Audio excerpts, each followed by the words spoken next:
विशेष कार्यक्रम में आपका बहुत बहुत स्वागत है। मैं हूं इस कार्यक्रम में आपके साथ Iram Tasleem. Be agitated, be organised and be educated, ये कथन है डॉक्टर भीमराव अंबेडकर का। भीमराव अंबेडकर एक महान संविधान निर्माता के साथ साथ महान राजनीतिज्ञ, अर्थशास्त्री, विधिवेता और समाज सुधारक रहे हैं। आज का कार्यक्रम हम उन्हीं को समर्पित करते हैं और आज का विषय हमने जो लिया है डॉक्टर भीमराव अंबेडकर, भारतीय समाज की अमूल्य धरोहर। इस कार्यक्रम में हमने आमंत्रित किया है विशेष मेहमानों को, तो चलिए सबसे पहले आपका उनसे तारुफ करवाते हैं। बहुत बहुत स्वागत करते हैं प्रोफेसर पीसी त्रिवेदी सर का। सर बहुत बहुत स्वागत है। आप हैं पूर्व कुलपति जय नारायण व्यास यूनिवर्सिटी जोधपुर और साथ में हमारे साथ हैं दूसरे खास मेहमान प्रोफेसर श्यामला सर। सर बहुत बहुत स्वागत है। आप हैं पूर्व कुलपति पटना यूनिवर्सिटी पटना से। सर आप दोनों शिक्षाविद रहे हैं और पीसी त्रिवेदी सर की बात करें तो आप एक महान वैज्ञानिक भी हैं। सर पहला सवाल, जब हम भीमराव अंबेडकर की बात करते हैं तो प्रारंभिक जीवन से हम शुरुआत करते हैं, कुछ आप हमारे दर्शकों को बताइए। भारत रत्न भीमराव अंबेडकर जी का जन्म 14 अप्रैल 1891 को महू मध्य प्रदेश में हुआ था, जहाँ पर उनके पिताजी मिलिट्री के अंदर सूबेदार थे और उनका मूल गांव तो महाराष्ट्र के रत्नागिरी जिले के अंदर था। गांव था अम्बा वाडेकर जी, और वो मेहर जाति से आते थे। उनका प्रारंभिक जो काल था, शुरू में 3 साल तक करीब करीब, जो उनके पिताजी जब रिटायर नहीं हुए थे तब तक तो वो वहाँ रहे, लेकिन बाद में वो अपने गांव आ गए थे। जब हम बात करते हैं ऐसे शख्स की जिसने पूरे विश्व में अपना नाम आलोकित किया अपने कार्यों के द्वारा, तो मुझे ये कहना पड़ रहा है उनके लिए कि उस शख्स ने समाज के अंदर सुधार किया, कई विधाओं के अंदर अपने आप को स्थापित किया और समाज के जो वंचित लोग थे उनको उनका जो ड्यू देना चाहिए था उनको दिलाने में अहम भूमिका निभाई। तो 14 अप्रैल की तारीख जो उनका जन्म दिवस है वो ऐतिहासिक हो गई कि उस व्यक्ति के अंदर, उस आदमी में से 10-20 आदमी, बिल्कुल सर, अगर देखना उसे है तो कई बार देखिए। क्या वो बात है। इकोनॉमिस्ट थे, पॉलिटिकल साइंटिस्ट थे, वो वकील थे, वो लेखक थे, वो संपादक थे, बिल्कुल कितने सारे गुण भरे हुए थे उनमें। बिल्कुल सर। और उस वजह से आज उनके जन्म दिवस पर हम उनको याद करते हैं। खासकर उनका वैवाहिक जीवन के बारे में बता दूं कि 1906 के अंदर उनका पहला विवाह हुआ था रमा देवी से, और रमा देवी की मृत्यु 1935 में हो गई। इसके बाद में 1948 में उनका दूसरा विवाह एक ब्राह्मण डॉक्टर शारदा कबीर से हुआ था और उनके 5 पुत्र पुत्रियां हुई थी, लेकिन केवल उनका एक पुत्र यशवंत जिंदा रहा था। जी सर। एक रोचक बात उनकी ये भी है उनके परिवार से संबंधित कि उनका सरनेम था जी। वो सकपाल था। उनके पिताजी का नाम रामजी मावळूजी सकवाल और माता का नाम भीमा देवी था, जिनकी वो 14वीं संतान थी जो 14 अप्रैल को पैदा हुई जी। तो मैं ये कहना चाह रहा था कि जो उनका सरनेम था वो एक रोचक बात है कि जब उनको सतारा के एक स्कूल में एडमिट कराया जी, जी, तो जी। वहाँ पर उनके पिताजी ने उनके नाम के साथ सरनेम सकपाल नहीं लगा करके गांव का नाम अम्बा वाडेकर लिख दिया। लेकिन वहाँ जो एक शिक्षक थे जो महादेव अंबेडकर थे, जी। जो उस अंबेडकर को बहुत लाइक करते थे, जी। तो उन्होंने उसका नाम स्कूल के रिकॉर्ड में बदल दिया और उन्होंने अंबेडकर सरनेम कर दिया और इस तरह से उनका सरनेम अंबेडकर हुआ। बहुत बहुत सुंदर एक प्रसंग उनकी ज़िंदगी से जुड़ा हुआ जहाँ साझा किया है प्रोफेसर पीसी त्रिवेदी सर ने। वहीं प्रोफेसर श्यामला सर के पास अब आते हैं और आपसे जानना चाहेंगे सर, क्या मानते हैं क्यों ज़रूरी है डॉक्टर भीमराव अंबेडकर के बारे में आज बात करना, उन्हें याद करना? देखिए, जहाँ तक डॉक्टर अंबेडकर के स्मरण की बात है तो मैं ये कहने में कहीं संकोच नहीं करूँगा कि वो मल्टीपर्पज़ पर्सनैलिटी के धरोहर थे जी। उनके अंदर, जैसा कि प्रोफेसर त्रिवेदी ने बताया कि वो अर्थशास्त्री भी थे, समाजशास्त्री भी थे और एंथ्रोपोलॉजिस्ट भी थे, लॉयर भी थे और क्या नहीं थे उसके अंदर। बिल्कुल। सबसे बड़ी बात तो ये है कि भारतीय समाज के अंदर जिस प्रकार की एक व्यवस्था हमें सदियों से देखने को मिल रही थी, उन व्यवस्थाओं को सुधारने का प्रयास अगर किसी शख्स ने किया तो वो डॉक्टर भीमराव अम्बेडकर ने किया था। और इसीलिए डॉक्टर भीमराव का योगदान केवल दलितों के संदर्भ में ही नहीं बल्कि पूरे देश की आर्थिक, सामाजिक, सांस्कृतिक और राजनीतिक विधाओं के अंदर जो बुराइयां प्रवेश कर गई थी उन बुराइयों को दूर करना और उनकी जगह अच्छी परंपराओं को शुरुआत करना, ये उनका एक जीवन का बड़ा लक्ष्य था, ध्येय था और जिसके अंदर अभी भी प्रयास करने की ज़रूरत है। बिल्कुल सर, अदम्य साहस का उन्होंने हमें उदाहरण दिया, सीख दी। सर, शिक्षा के लिए हम अगर बात करें और शिक्षा में उनका योगदान दे, वो खुद 32 डिग्रियां और 9 भाषाओं के ज्ञाता थे। आप क्या कहना चाहेंगे उनकी शिक्षा पे सर? अंबेडकर के बारे में तो यही कहा जाता है कि उनकी जैसा शिक्षाविद, जिस लगन और तन्मयता से उन्होंने विभिन्न क्षेत्रों में अपनी उच्चता प्रदर्शित की, वो वास्तव में अनुकरणीय है। सबसे पहले प्राथमिक शिक्षा से यदि हम प्रारंभ करें तो सतारा जिले के अंदर उन्होंने प्राथमिक शिक्षा ली और उसके बाद में वहाँ से उनके पिताजी ने सोचा कि बच्चों को आगे बढ़ाना चाहिए, तो वो मुंबई आ गए और मुंबई के अंदर एल पिंटो कॉलेज था, स्कूल था एक, उसमें उन्होंने उनका प्रवेश दिलाया और 1906 में उन्होंने वहाँ से मैट्रिक की उपाधि प्राप्त की। मैट्रिक करने के बाद में इसी एल पिंटो जो कॉलेज था उस कॉलेज के अंदर उन्होंने वहाँ प्रवेश लिया और वहाँ पर उन्होंने पॉलिटिकल साइंस और अर्थशास्त्र के अंदर बीए की डिग्री मुंबई यूनिवर्सिटी से हासिल की। और उस दौरान वो लगातार मतलब एक वॉरेशियस रीडर जिसको कहते हैं, बिल्कुल सर, पढ़ाई करते रहते थे। पेड़ के नीचे बैठे हैं, पढ़ रहे हैं। तो एक केसलकर करके एक बड़े प्रसिद्ध व्यक्ति थे जो उनको हर रोज देखते थे कि ऐसा क्या चमत्कारी बालक है जो सुबह से शाम तक पढ़ता रहता है। एक दिन उसको बुलाया कि बेटा तुम आगे पढ़ना चाहते हो क्या? तो उन्होंने कहा हाँ, तुम विदेश जा सकते हो। कहा मैं जाना चाहता हूँ। मतलब उनके अंदर जो दृढ़ निश्चय था, शिक्षा के प्रति जो जुड़ा था। और अंबेडकर कहा करते थे कि शिक्षा वो शेरनी है जो उसके दूध को पिएगा वो दहाड़ेगा। बिल्कुल सर। और उन्होंने वास्तव में जीवन भर जब वापस भारत आए थे पढ़ करके जब दहाड़ते थे वो, क्योंकि उन्होंने अपनी उच्च शिक्षाएं प्राप्त की थी, अपने आप को स्थापित किया था। तो मेरा कहने का मतलब ये है कि जब वो केसलकर ने उनको बड़ौदा के राजा गायकवाड़ से मिलवाया, सयाजी तृतीय जो थे, उन्होंने उसको पूछा बालक तुम विदेश जाना चाहते हो, क्या पढ़ना चाहते हो?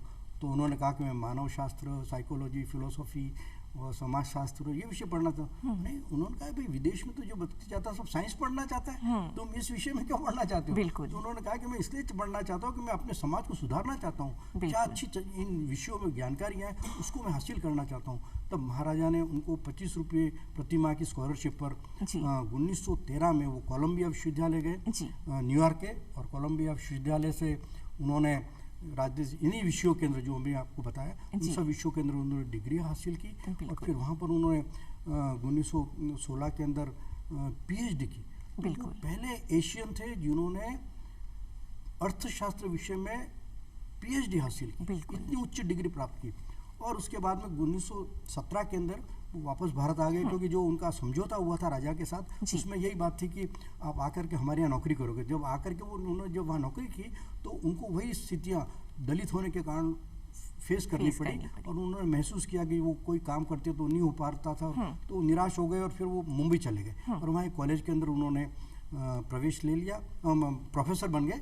और उनको लेकिन एक जब वो वापस आ रहे थे अमेरिका से तो आते समय वो लंदन में रुके थे और उन्होंने लंदन स्कूल ऑफ इकोनॉमिक्स के अंदर अपना रजिस्ट्रेशन करा लिया था। जब उनको तभी भी लगन थी, तो जब इन्होंने कॉलेज में प्रोफेसर है 2 साल पैसा इकट्ठा किया और एक शाहजी महाराज थे उन्होंने कोल्हापुर के, उन्होंने भी उनकी सहायता की और वो वापस लंदन गए। लंदन स्कूल ऑफ इकोनॉमिक्स से master of science and doctor of science, ये बहुत अनोनी बात है। ऐसी उपाधि और बैरिस्टर बने। ये सब उपाधियां जो आप जो जिक्र कर रहे थे कि इतनी सारी डिग्रियां उनके पास थी, उस उपाधियां प्राप्त की उन्होंने और शिक्षा में अपने आप को स्थापित किया। जब वापस वो भारत आए तब उनको नागपुर के अंदर आईसीएस ऑफिसर और जो भी चीज़ चाहते थे वो बन सकते थे। पर मैं ये कहना चाहता हूँ कि उनके दिमाग में जो ये बात थी कि मैं हमारे वंचित लोग हैं उनको आगे कैसे लाऊं, उनको कैसे अच्छा करूं, तो उन्होंने अपनी जॉब की परवाह नहीं की और समाज सुधार में लगे। बिल्कुल, और यही समाज सुधार जो हम देखते हैं आज उनकी लीगेसी है, पिछड़े वर्ग के, पिछड़े तबके के लोगों को आगे लाना। क्रांतिकारी कदम था, सामाजिक क्रांतिकारी उन्होंने, हम कहें एक क्रांतिकारी वो थे। उसके साथ साथ प्रोफेसर श्यामलाल सर आपके पास आएंगे और जानेंगे आपसे कि जो जिस तरह से आपको लगता है उन्होंने दलितों के लिए संघर्ष किया, तो आज ज़रूरत है हम उनको और ज़्यादा बेहतर तरीके से पढ़ें, समझें और उनके संघर्ष को पढ़ा जाना चाहिए। एक्चुअल में मैडम मैं थोड़ा सा ये बात विशेष रूप से कहना चाहूँगा कि अब तक डॉक्टर अम्बेडकर के संदर्भ में केवल एक ही नज़रिया ये है कि उन्होंने मात्र दलितों के लिए ही जो कुछ भी किया वो दलितों के लिए ही किया है। ये एक जो गलत धारणा हमारे समाज के अंदर जो पनप रही है, उसके संदर्भ में मेरा निवेदन ये है कि अम्बेडकर ने दलितों के संदर्भ में तो बहुत कुछ किया है, इसमें कोई शक नहीं है जी। लेकिन समाज के दूसरे तबके के लिए भी उन्होंने इतना किया है कि जिसका बहुत कम लोगों को जानकारी है। निश्चित। हालांकि अब धीरे धीरे सारा लिटरेचर आ रहा है जी। जैसे वुमन एम्पावरमेंट की अगर हम बात करें, बिल्कुल, तो वुमन एम्पावरमेंट की बात करें तो केवल दलितों की औरतों के साथ ही कोई नाइंसाफ़ी नहीं थी, बल्कि जो समाज का उच्च तबका था उन ऊंचे तबके में भी औरतों के साथ में वो सुविधाएं और नहीं थी जो सुविधाएं मानव को मिल रही थी। इसलिए उन्होंने हिंदू कोड बिल ला करके भी इस प्रकार के सुधार की बात की। बिल्कुल। जहाँ तक दूसरे समाज से संबंध रखने वाली महिलाएं हैं उनको भी शिक्षा का अधिकार मिलना चाहिए, उनको भी आगे बढ़ने का मौका मिलना चाहिए, सरकारी नौकरियों में उन्हें प्रवेश दिया जाना चाहिए।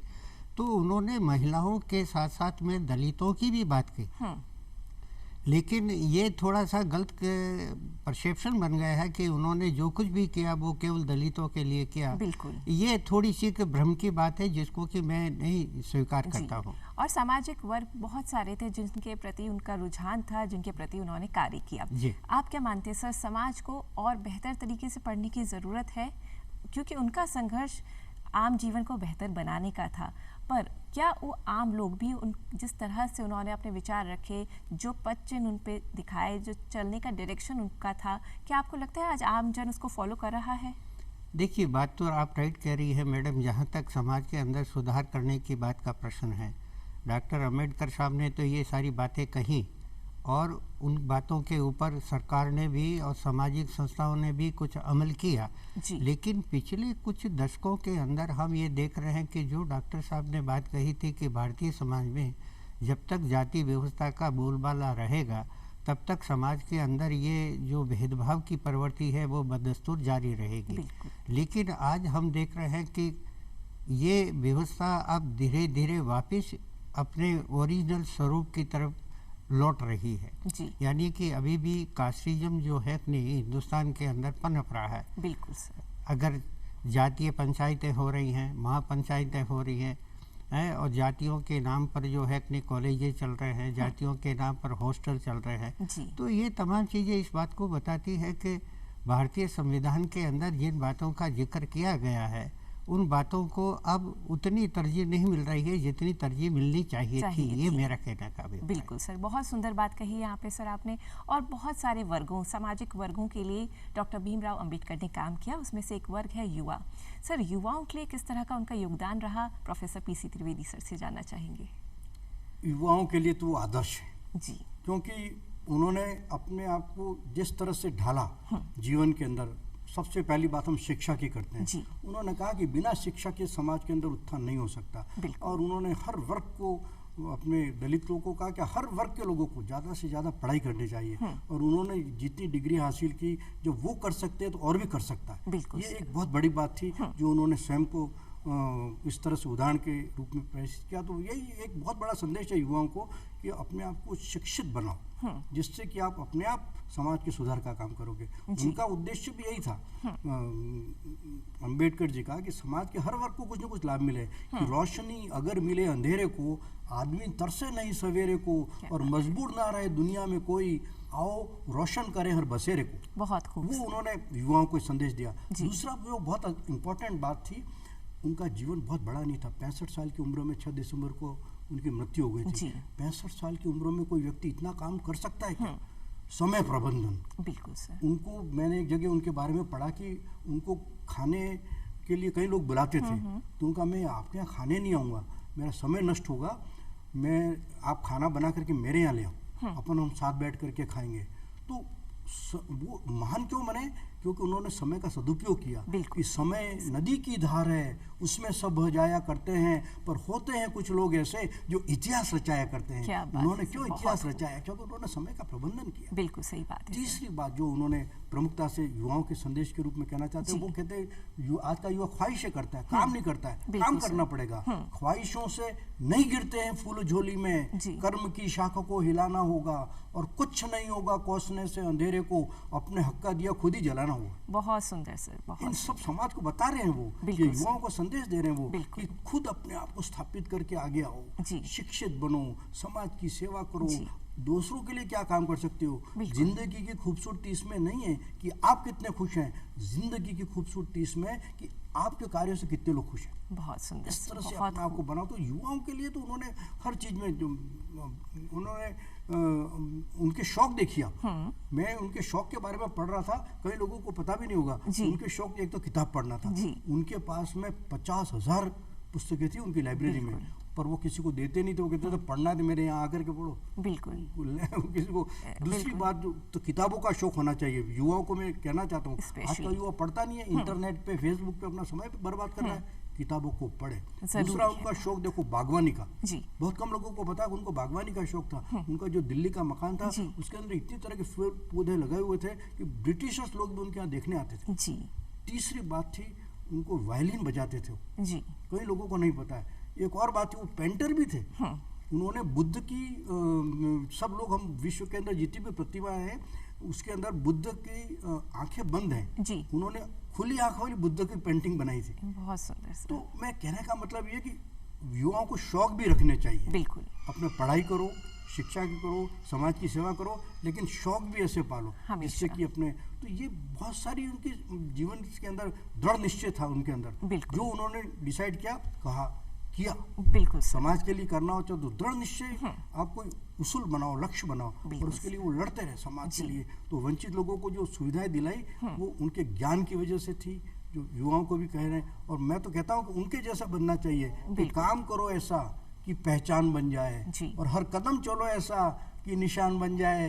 इस जहां में जिंदगी तो सभी जी लेते हैं, जिंदगी ऐसे जियो कि अंबेडकर बन जाए। बहुत शानदार सर, बहुत बहुत शानदार बात, जो वाकई कितनी इंस्पायरिंग और प्रेरणात्मक यहाँ संदेश पीसी त्रिवेदी सर ने दिया कि जिंदगी BR अम्बेडकर की तरह अगर हम जिएंगे तो निशान निश्चित तौर पर हम अपने छोड़ेंगे पीछे। प्रोफेसर श्यामला सर आपके पास आते हैं, बहुत ही हम लोग मोटिवेटिंग हो चुके हैं और इस वक्त पर, इस नोट पर आपसे जानना चाहेंगे आज के दौर में डॉक्टर BR अम्बेडकर प्रासंगिक क्यों है? देखिए मैडम, सही बात तो ये है कि इस वक्त मुल्क की जो आर्थिक, सामाजिक, राजनीतिक और सांस्कृतिक परिस्थितियाँ हैं उन सांस्कृतिक परिस्थितियों के दौर से हम जो गुजर रहे हैं वो इस बात की डिमांड करता है कि हिंदुस्तान की संस्कृति में हमेशा diversity among equality among diversity रही है। अगर एक ही गार्डन के अंदर अगर एक ही किस्म के फूल खिलते हैं तो उससे उसकी उतनी खूबसूरती नज़र नहीं आती है जितनी कि अगर उसी गार्डन के अंदर अलग अलग किस्म के फूल खिलते हैं। तो हमारे यहाँ हिंदू भी रहे हैं, मुसलमान भी रहे हैं, पारसी भी रहा है, क्रिश्चियन भी रहा है और भी कई मजहबों के लोग रहे हैं। और इस मुल्क की सबसे बड़ी खूबी है कि यहाँ जितने भी लोग आए उन सबको इसने पछा लिया, अपने ही परिवार का एक बहुत बड़ा अंग बना लिया। और आज हिंदुस्तान जो है कि नहीं, दुनिया के अंदर एक मिसाल कायम करता है कि जहाँ भाषा के हिसाब से, खान पान के हिसाब से, रहन सहन के हिसाब से, बोली के हिसाब से विविधता इतनी है कि जहाँ जाएं वहाँ विविधता मिलेगी। इस विविधता के मुल्क को बनाए रखना आज के समय की सबसे बड़ी प्रासंगिकता है और इस मामले में अम्बेडकर साहब ने जिस तरीके के कॉन्स्टिट्यूशन के अंदर प्रावधान रखे हैं उन प्रावधानों का अगर यथावत रूप से पालन किया जाए तो यही सबसे बड़ी उनके प्रति या उनके किए गए कार्यों के प्रति हमारा दायित्व बनेगा। बिल्कुल सर, और यही हम उनको एक सादर नमन इसी रूप में हम उनको दे सकते हैं और हमारा नमन उनको हमारे याद करने का जो एक तरीका हो सकता है वो बहुत खूबसूरत ही हो सकता है। प्रोफेसर पीसी त्रिवेदी सर, ऐसी बातें जो आम सामान्य जन उनके बारे में नहीं जानते हैं, चाहेंगे आप वो साझा करें हमारे दर्शकों के साथ? कई सारी रोचक बातें उनके साथ जुड़ी हुई हैं। याद आता है जब तिरंगे के अंदर सेंटर के अंदर चरखा रखा जाए या चक्र रखा जाए, अशोक चक्र, जी। तो वो ऐसे व्यक्ति थे ज्ञान की वजह से उन्होंने उस चक्र की महत्ता बताई कि बुद्ध का जो अशोक चक्र जो बनाया गया था उसके क्या विशेषता है, और उसकी वजह से जो अशोक चक्र आज हमारे झंडे में है वो अंबेडकर की वजह से।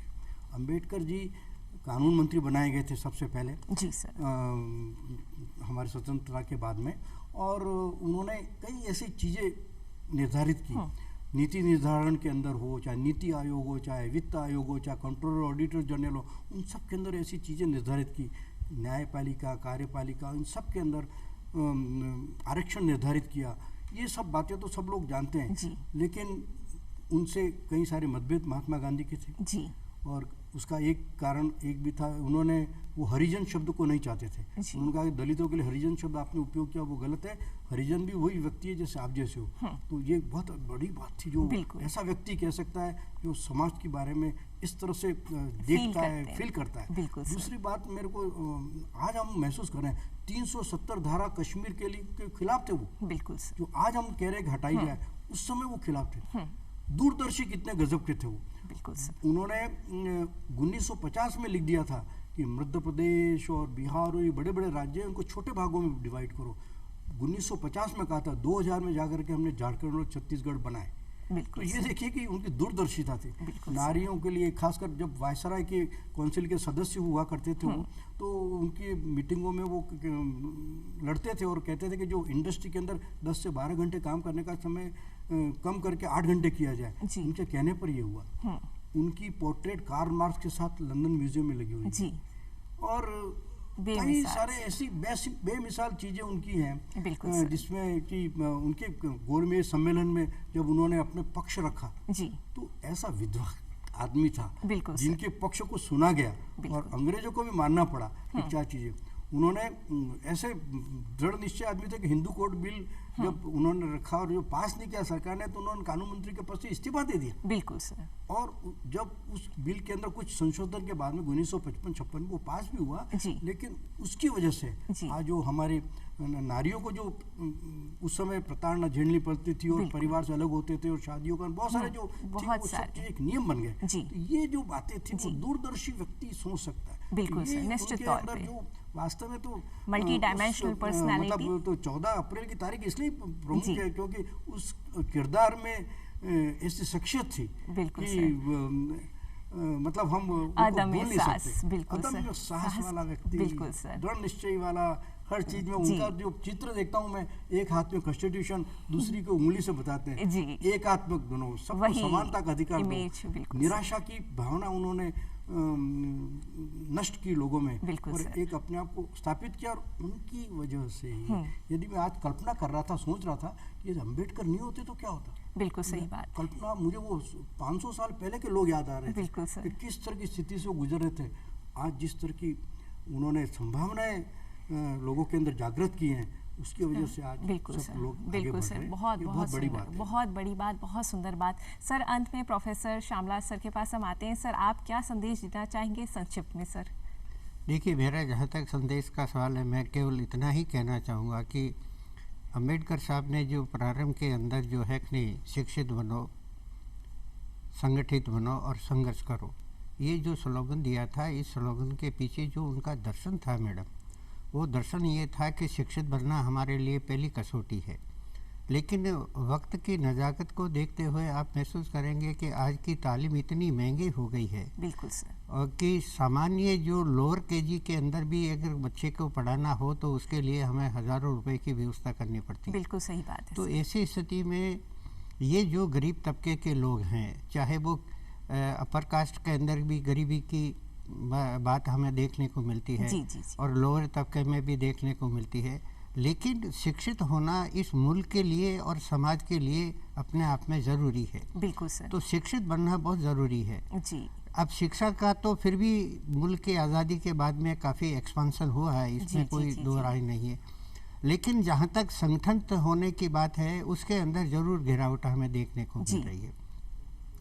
शिक्षित होने के, क्योंकि जब समाज अनपढ़ था तो अम्बेडकर साहब ने तो सभी को एकत्रित करने के अंदर अहम भूमिका निभाई। बिल्कुल सर। लेकिन तालीम जैसे जैसे बढ़ती गई तो उसके कारण नए नए विचारों का आदान प्रदान होने लगा, और उसके कारण वो यूनिटी हमें इस वक्त दलितों के अंदर देखने को नहीं मिल रही है जिसकी कल्पना डॉक्टर भीमराव अम्बेडकर ने की थी। बिल्कुल सर। और तीसरी और अंतिम बात जो मैं कहना चाहूँगा वो ये है कि जहाँ तक संघर्ष करने का सवाल है, संघर्ष कोई मार-धाड़ का मामला नहीं है। संघर्ष का ये था कि जो कानूनन सम्मत हमें अपने हक और हकूक़ों को प्राप्त करने के लिए, जैसे धरना देना, हड़ताल करना और दूसरे प्रकार के लीगल जो साधन हैं, तरीके हैं, उनको काम में लेना जी। तो इस बात की ज़रूरत है इस वक्त बदले हुए देश के हालात के अंदर। मैं यही कहना चाहूँगा कि दलितों को शिक्षित होने के साथ साथ में संगठित होना होगा, और संगठन के साथ ही उन्हें अपने हक और हकूक़ों के लिए लीगल वे में, कॉन्स्टिट्यूशन वे में